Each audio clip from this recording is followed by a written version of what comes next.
આજની ધર્મકથા. પ્રણામ. ધર્મકથા અંતર્ગત પર્યુષણાની પૂર્વ તૈયારી રૂપ કેટલાક આદર્શો, કેટલાક આલંબનો અને કેટલાક એવા દ્રષ્ટાંતો આપણે જોઈ રહ્યા છે કે જે લોકોએ તપશ્ચર્યા નામનો જે એક ધર્મ છે, આચાર છે, એ આચાર ઝળહળે એવી રીતે એમના જીવનની અંદરમાં શારીરિક અને માનસિક પુરુષાર્થ કર્યા. આ બધા પુરુષાર્થો એ સરળ નથી. જ્યારે ભોગની આસક્તિ અને જીભની આસક્તિ એની પરાકાષ્ઠાએ છે. જ્યારે માણસ ભક્ષ્ય અભક્ષ્યનો વિચાર નથી કરતો એ તો બરાબર છે, પણ પોતાના શરીરની, પોતાના સ્વાસ્થ્યની અને યાવત પોતાના જીવનનો પણ વિચાર કર્યા વિના આડેધડ જ્યારે વાપરવાની વૃત્તિ અને લાલસા લોકોની અંદરમાં છે, એવા ભોગની પરાકાષ્ઠાના સમયની અંદરમાં પણ જે લોકોએ જીભ ઉપર સંયમ રાખ્યો, જે લોકોએ મન પર સંયમ રાખ્યો અને જે લોકોએ શરીર ઉપર સંયમ રાખ્યો, એવા બધા ઉત્તમ પુરુષોની યાદી દ્વારા, એમની વાતો દ્વારા આપણે આપણા મનને આલંબન આપીએ છીએ કે તારે આવા બનવાનું છે. એસ્પેશિયલી અત્યારનો આપણો આશય એ આપણા પર્યુષણા. આ મહાપર્વના દિવસોની અંદરમાં તપશ્ચર્યા સહેજે થશે, પણ એ કેવી થશે એ આપણે નક્કી કરવાનું છે. અને એ કેવી થવી જોઈએ એની માટેની બધી વાતો અને એની માટેના બધા દ્રષ્ટાંતો. આજે એક દ્રષ્ટાંત આપણે એવું લેવું છે કે જેમની કસોટીઓ કદાચ આપણા મગજમાં ન બેસે એવી હંમેશા આવી, અને એ કસોટીઓમાં એ એવી રીતે વર્ત્યા કે જે કદાચ આપણે કલ્પના પણ ન કરી શકીએ. સાધ્વીજી ભગવંત પાયો એમની 12 વર્ષની ઉંમર હતી એ પહેલાં જ નાખ્યો. 12મે વર્ષે દીક્ષા થઈ ત્યાં સુધીમાં પાયો નખાઈ ગયો હતો અને પછીથી એકાદ ઓળી ખાલી થઈ હતી. દીક્ષા થઈ અને કર્મને કઠણાઈ ગણીએ કે પછી પૂર્વભવના ચારિત્ર મોહનીય ગણીએ, પણ એમના જીવનની અંદરમાં વ્યાધિઓ આવવાની તરતથી શરૂ થઈ. આપણે જેને પકડી ન શકીએ, જેને જોઈ ન શકીએ, રિપોર્ટ્સ વગેરે કઢાવીએ તો રિપોર્ટ્સમાં સમજી ન શકાય એવી બધી વ્યાધિઓ એમને શરૂ થઈ. આ બધી વ્યાધિઓ કે જે દેખાતી નથી એના ઈલાજો આમ પણ મુશ્કેલ. અત્યારનું વિજ્ઞાન કદાચ એ વાતને કેટલું સ્વીકારતું હોય ખબર નથી, પણ જે સત્ય છે એનાથી ઉપેક્ષા ભાવ કેળવીને આપણે સત્યને ક્યારે પણ અસત્ય ન બનાવી શકીએ. એ ન્યાયે એમને કેટલીક વળગાડ કહી શકાય એવી વ્યાધિ ઉત્પન્ન થઈ. જેટલા સમય માટે પોતાને આ તકલીફ થાય એટલા સમય દરમિયાન એમનો પોતાના શરીર ઉપરનો કંટ્રોલ વયો જાય. એટલે એના કારણે એ એટલા બધા ઉપદ્રવ કરે કે એ ઉપદ્રવ પોતાને ભારે પડે, પોતાના ગુરુ ભગવાનને ભારે પડે અને પોતાના સહવર્તી મહાત્માઓ, શ્રાવક શ્રાવિકાઓ આ બધાને પણ એ બહુ જ અજુગતું અને કેટલેક અંશે ક્યારેક ભયંકર પણ લાગે. સ્થિતિ એવી કે જ્યારે એ પરિસ્થિતિમાં ન હોય, એ મનસ્થિતિમાં, ત્યારે આરાધક ભાવ એટલો બધો ઉછળતો લાગે, પશ્ચાતાપ પણ એટલો થાય કે હું મારા બધાને હેરાન કરું છું, મારા નિમિત્તે બધા હેરાન થાય છે. પણ સ્થિતિ એવી જ કે એ સમય દરમિયાનમાં પોતાનો કંટ્રોલ પોતાની ઉપર નીકળી જાય અને એવું જ બધું થાય કે જે જરાય શોભનીય ન હોય. આવું એકાદ બે દિવસ હોય તો સમજી શકાય, પણ હવે આ રૂટીન બનવા લાગ્યું. ઘરના વ્યક્તિઓ, ગુરુ ભગવંતો, આજુબાજુના શ્રાવક શ્રાવિકાઓ, આ બધાને એવું થયું કે હવે આનો તોડ કાઢવો તો બહુ મુશ્કેલ છે. જેટલાને જે સ્ફૂર્યું, જેટલા ઓળખીતા હતા, જેટલા મળતા હતા, એ બધા વ્યક્તિઓને મળાવ્યા, પણ તોડ ન નીકળે. બધા થાક્યા. સાહજિક રીતે મનમાં જે વિચાર આવી જાય એવો વિચાર બધાને આવ્યો કે ભાઈ અમને દીક્ષા પરાવી લ્યો, કપડાં પહેરાવી લ્યો અને સંસારમાં પાછા મોકલી દો. પણ જેટલે અંશે એમને પોતાને અંદરમાં શરીરનો કંટ્રોલ રહેતો પોતાનો, એટલે અંશે એ હંમેશા ના પાડતા કે ના, આવું તો કદાપી નહીં કરું. અને ગુરુ ભગવંત, વડીલો, આ બધાનો દાક્ષિણ્ય ભાવ કે જ્યાં સુધી એ વ્યક્તિ એમ ન કહે એની પોતાની જાગૃત અવસ્થામાં કે મને સંસારમાં પાછા જવું છે, ત્યાં સુધી આપણે એને પાછા કઈ રીતે મોકલી શકાય? એટલે ગમે તેટલા ઉપસર્ગો ઉપદ્રવો થાય, ગમે તેટલું આપણને હેરાનગતિ થાય, આપણે એમની ઈચ્છા વગર ન વર્તી શકીએ. આમને આમ દિવસો જવા લાગ્યા, મહિનાઓ ગયા, ચોમાસું પૂરું થયું. આગળ વધતા એક બહુ જ મોટા મહારાજ સાહેબ, એમની પાસે જવાનું થયું. જે સમુદાયના વડીલ હતા એમને જઈને વાત કરી, શ્રાવકો પણ ગયા. એમના ગુરુ ભગવંતે પણ કહ્યું કે સાહેબ બહુ જ હેરાનગતિ થાય છે. અને ત્યારે એ મહાત્માએ પણ એમ જ કીધું કે ઘરે જવાનું તો એ જ્યાં સુધી ન કહે ત્યાં સુધી આપણાથી ન કરાય. ઉપદ્રવો થાય તો કર્મનો ઉદય થઈ અને આપણે બધાએ સ્વીકારવો જોઈએ. એમને પણ પીડા તો થતી જશે ને. અને એ મહાત્માએ ત્યારે એક ઉપાય બતાવ્યો કે મારી દૃષ્ટિએ આઈમ્બિલ એ સૌથી મોટું માંગલિક છે. ગમે તેવા વિઘ્નો હોય, આઈમ્બિલથી દૂર થયા જ છે. એટલે એમણે આઈમ્બિલ કરવાની વાત કરી. હવે એ મહાત્માએ આઈમ્બિલ ક્યારે જીવનમાં પાયો નાખ્યો હતો, પણ પછી કર્યા ન હતા અને ફાવે જ નહીં, ભાવે જ નહીં. અને તેમ છતાં બધાનો આગ્રહ આવ્યો કે ભાઈ આટલા મોટા મહાપુરુષે કીધું છે કે આઈમ્બિલ કરો તો હવે તમારે કરવો જ પડશે. છડીપાલિત સંઘ હતો, સંઘની અંદરમાં પણ પોતે જોડાયા. સાહેબજી પણ એમને કીધું કે અત્યારે જ આઈમ્બિલ ચાલુ કરાવી દો અને 108 આઈમ્બિલ ભેગા કરાવડાવ્યા, પટાવ્યા, સમજાવ્યા. ઉંમર નાની હતી અને આઈમ્બિલનું પચકાણ એ જ મહાપુરુષના મુખેથી જ એમને લીધું. પણ આંબિલ એમને ફાવે નહીં, આંબિલનું ભાવે નહીં અને એટલે ઘણી બધી વાર રડવા લાગે. કેટલાક દિવસો ગયા, આઈમ્બિલ ચાલુ રાખ્યા, ફાવતા ન હતા. ગોચરી છે એટલે જે લોકોને આઈમ્બિલ ન હોય એ વ્યક્તિઓ માટે, એ મહાત્માઓ માટે તો અલગ અલગ વસ્તુઓ આવે. એક દિવસ પોતાનો પરનો કંટ્રોલ એટલો બધો ગુમાવ્યો કે એમના ગુરુ મહારાજ રાબ વાપરતા હતા. પોતાના આઈમ્બિલનો પચકાણો હોવા છતાં એ રાબની એટલી બધી તલબ એ સમયે લાગી કે એમના હાથમાંથી એ પાતરી ખેંચી લીધી અને રાબ પી લીધી. મહાત્માએ બહુ પ્રેમથી સમજાવ્યું કે આઈમ્બિલની અંદરમાં કેવી રીતે વપરાય. અને ત્યારે રડવા લાગ્યા કે મને બીજું કંઈ ભાવતું જ નથી, હું શું કરું? આ પરાકાષ્ઠાનું દૃષ્ટાંત આપવાનું કારણ આ કે આપણે સમજી શકીએ કે એ સમયે એમની સ્થિતિ કેટલી ભયંકર હશે. ચારિત્ર્ય અવસ્થામાં છે, ખબર જ છે કે આઈમ્બિલના પચકાણની અંદરમાં શું વપરાય, શું ન વપરાય. અને તેમ છતાં અંદરની ડેસ્પરસી એટલી હદ સુધીની વધી ગઈ હશે કે જેમણે આટલા ઉપસર્ગોને ઉપદ્રવો સહન કર્યા અને ઘરે જવાનું વિચાર્યું નહીં, એ મહાત્મા રાબનો ઘૂંટડો પીવા તૈયાર થઈ ગયા. આટલી બધી શારીરિક અસ્વસ્થતા અને તેમ છતાં ફરીથી એમના ગુરુ મહારાજે એમને સમજાવ્યું. એમને એ પશ્ચાતાપ થયો, પ્રાયશ્ચિત કર્યું અને એમ કરતાં કરતાં 108 આઈમ્બિલ એ એમણે પૂરા કર્યા. એ દરમિયાનમાં એમની આઈમ્બિલની ઓળીઓ થતી ગઈ સાથે સાથે.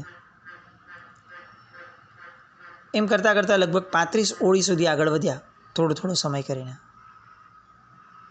અને એવા 35 ઓળી પછીથી એ જે આખો વળગાડ હતો એ આઈમ્બિલની કૃપાથી, મોટા મહારાજની કૃપાથી અને કેટલાક ઉપાયોથી, ઉપચારોથી એ વળગાડનો જે પ્રશ્ન હતો એ દૂર થયો. પછીથી આઈમ્બિલની અંદરમાં શ્રદ્ધા વધવા લાગી,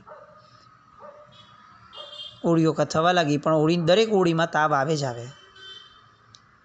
એક મોટી ઓળી ચાલતી હતી, સુરત હતા અને 13 આંબિલ બાકી હતા ફક્ત, અને ઝેરી મેલેરિયા આવ્યો.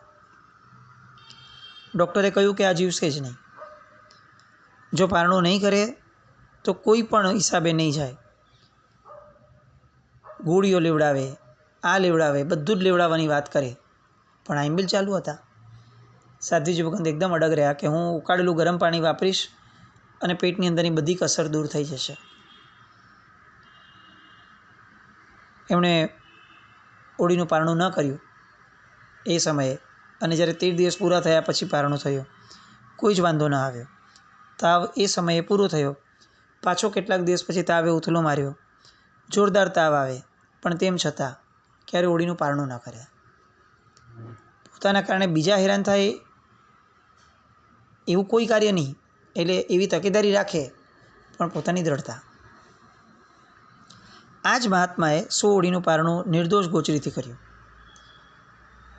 આખી 100 ઓળી, એમાં એક પણ વાર એમણે દોષિત ગોચરી ન વાપરી.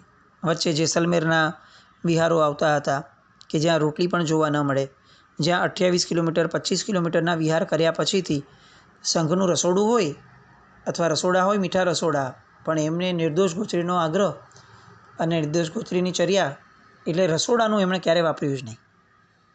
એટલે એ 28 કિલોમીટર જેવાના વિહાર કર્યા પછીથી પણ 2-3 કિલોમીટર આગળ પાછળ જઈ અજૈનોના ઘરે પણ જાય અને ત્યાંથી આઈમ્બિલના દ્રવ્યો જે મળે, જેટલા મળે, એકલા ચણા, એકલા ખાખરા, આવું જે મળે એનાથી એક દ્રવ્યથી પણ એમણે લાંબી ઓળીઓ પૂરી કરી.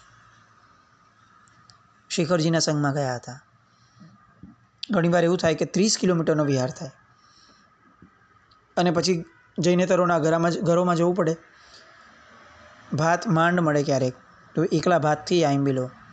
ક્યારેક તુવેરની દાળ મળે, તો તુવેરની દાળ એકલી પીને આઈમ્બિલો ચાલુ રાખીએ, લાંબી ઓળીઓ.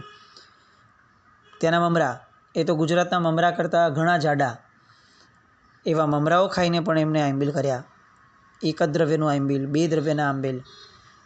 કેટલીક આખી ઓળીઓ એવી મોટી વહી ગઈ કે જે ઓળીઓ દરમિયાનમાં એમણે રોટલી કેવી હોય એ શિખરજી એની આસપાસના પરિસરમાં જોવા પણ નથી મળતી. કેટલીક વાર એકલા ચણાના આંબિલ થઈ જતા.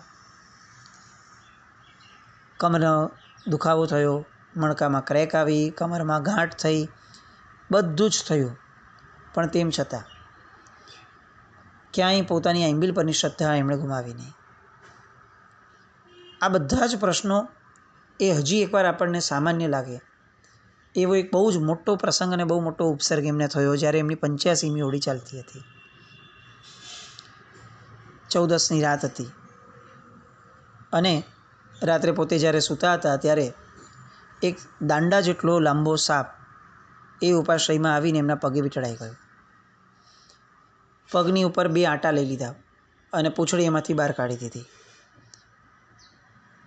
સાહેબ ભર નિદ્રામાં, બધા જ સૂતા હતા. એમને એવું લાગ્યું કે પગમાં કંઈક ઠંડુ લાગ્યું છે, એટલે એકદમ જાગી ગયા. પણ એમને એમ થયું કે કોઈક બિલાડી કે કૂતરું ઉપાશ્રયમાં ઘણીવાર આવતું હોય, એટલે આવ્યું હશે, એટલે પગથી ખસેડવાનો પ્રયત્ન કર્યો. જેવો પગથી ખસેડવાનો પ્રયત્ન કર્યો એટલે લાગ્યું કે આ તો કંઈક અલગ છે, એટલે એકદમ સફાળા જાગી ગયા અને બેસા થયા. જોયું તો આ આટલો મોટો સાપ 2 આંટા દઈ અને પગ ઉપર મજેથી બેસી ગયો. અવાજ કરીને ગુરુ મહારાજને જગાડ્યા, એટલે એમણે પણ જોયું અને એમનાથી જોરથી ચીસ પડી ગઈ. નાના મહાત્માઓ તો બધા જ જાગી ગયા અને સીધા બહાર ભાગી ગયા. અવાજ થવા લાગ્યો, સોસાયટીના માણસો બધા ભેગા થઈ ગયા. સાધ્વીજી ભગવંતને ગુરુ મહારાજને એવું થયું કે સાપ અને મોરનું વેર હોય, એટલે સાપ આવી રીતે ચડી ગયો છે તો આપણે મોરપીંછ લગાડશું તો સાપ નીકળી જશે. એટલે એમણે સાપને ખસેડવા માટે ધીરે ધીરે એના મોઢા પાસે મોરપીંછનો સ્પર્શ કરાવવા લાગ્યો, પણ સાપ ખસે જ નહીં. મિનિટો, અડધી પોણી કલાક, 1.5 કલાક અને સમય પાછો રાતનો 2 વાગ્યાની આસપાસનો. કોને બોલાવવા, શું કરવું, સાપ ખસે જ નહીં. સાધ્વીજી ભગવંતે નવકાર ગણવાના શરૂ કર્યા. પગ લાંબા રાખીને બેઠા રહ્યા, નવકાર ગણવાના શરૂ કર્યા. એમને બહુ જ આશા હતી કે આ નવકારના પ્રભાવથી બધું સારું થઈ જ જશે. પણ આજુબાજુ ઉભેલા લોકોને એમ હતું કે હમણાં આ ડંખ મારશે અને આ સાહેબનો પ્રાણ વહી જશે. નવકાર મંત્રના ભાષ્ય જાપ થયા. પોતે જોરથી બોલતા હતા. એ સમયે પોતાને પણ એક ક્ષણ એવું લાગ્યું કે હવે હું મારા દેહને વોસીરાવી દઉં. એટલે એમણે પોતાના દેહને પણ વોસીરાવવાનો શરૂ કર્યો. જીવવાની બધી જ અપેક્ષાઓ છૂટી ગઈ અને એમાં અચાનક એમને એ વિચાર સ્ફૂર્યો અને એમણે મનમાં ધાર્યું કે જો મારા આઈમ્બિલનો પ્રભાવ હોય તો મને આ વિઘ્નમાંથી દૂર થઈ અને મારું સંયમ જીવન હજી હું વધારે જીવી શકું, એ રીતનું નિર્વિઘ્ન જીવન મને પ્રાપ્ત થાવ. નવકારનો પ્રભાવ ગણો, આંબિલના સંકલ્પનો પ્રભાવ ગણો, લોકોની શુભેચ્છાઓ એનો પ્રભાવ ગણો, કે પછી પોતાના પુણ્યનો ઉદય ગણો. એ સાપે કંઈ જ ન કર્યું, ફૂફાડા પણ ન માર્યો અને પોતાની મેળે કેટલાક સમય પછી પગેથી ઉતરી ગયો. જેવો ઉતર્યો એવું તરત જ પગની એક્ઝેક્ટ બાજુમાં એણે ફૂફાડો મારી અને ડંસ દીધો, પણ પગને નહીં, જમીનને. અને પછી તરત જ એ ત્યાંથી નીકળી ગયો. એણે જે ડંસ દીધો, ફૂફાડો માર્યો, એનો અવાજ એટલો મોટો થયો કે એ સમયે લોકો એમ કહેતા કે આખું સ્કૂટર ચાલુ થાય ને કેવો ગભગભાટીવાળો અવાજ થાય, એટલો મોટો અવાજનો ડંખ એણે માર્યો. પણ ક્યારે? પગમાંથી ઉતરી ગયા પછીથી. અને ક્યાં? પગ ઉપર નહીં, જમીન ઉપર. આપણી રોમરાજી એક ક્ષણ માટે તો કદાચ કંઈક આમ અટકી જાય એવો આ પ્રસંગ. અને આ આખા પ્રસંગની અંદરમાં એમને જે આંબિલ પ્રત્યેનો સદભાવ રહ્યો, આંબિલ પ્રત્યેની શ્રદ્ધા રહી, અપ્રતિમ રહી. આ સાધુજી ભગવંત અત્યારે પણ બિરાજમાન છે. નામ વગેરે કંઈ બહુ મહત્ત્વના નથી. મહત્ત્વનું એ છે કે આપણા જીવનની અંદરમાં આવા પ્રસંગો કોઈ દિવસ આવતા જ નથી. આપણા જીવનમાં આવા વળગાડ જેવા પ્રશ્નો, ઉપસર્ગો ક્યારે આવ્યા નથી. ઈશ્વર કરે કોઈના જીવનમાં ના આવે. પણ જો આવા ઉપસર્ગો સમયે પણ એ પોતાની સ્થિરતા ટકાવી શક્યા અને જે છર્રાય નહોતું ભાવતું એ હદ સુધી કે રાબનો ઘૂંટડો પી લીધો હોય એટલી હદ સુધીની વ્યથા, એ તો આપણને કોઈ તપની નથી. અને કદાચ એવું બને કે આપણું શરીર થાકે, એ પણ એક ઉપસર્ગનો પ્રકાર છે.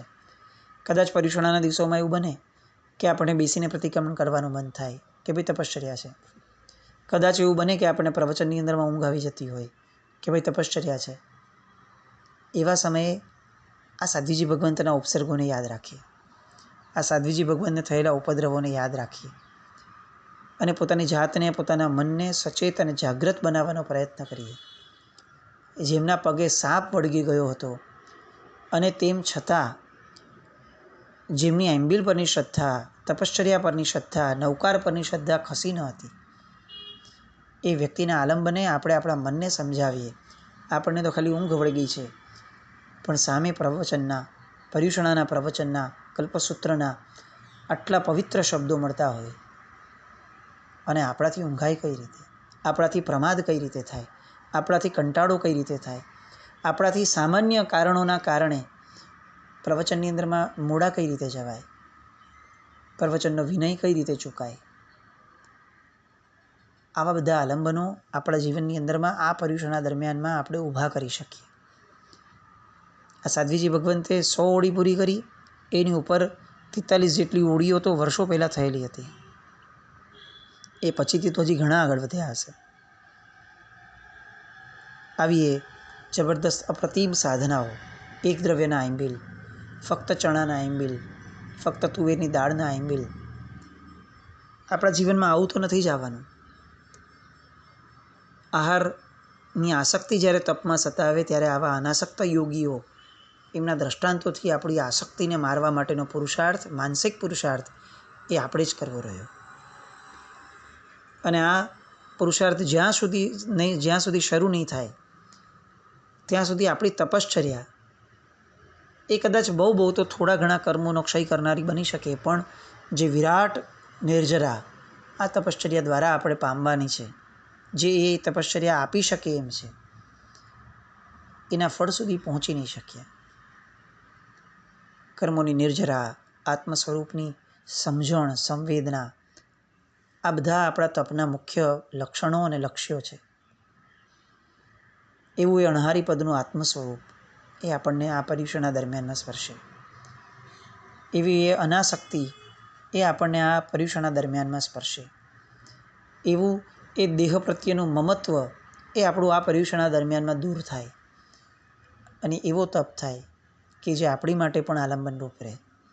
આવી કંઈક ઘટનાઓ આપણા જીવનમાં થાય. આપણું પર્યુષણા એ બસ આવું કંઈક અલગ આપણને આપીને જાય. એવી શુભ મંગલ કામના સાથે જીનાજ્ઞાવૃત્ત કંઈ પણ બોલાયું હોય તો મિચ્છામિ દુક્કડમ. જય નમ જય અતિશાસન.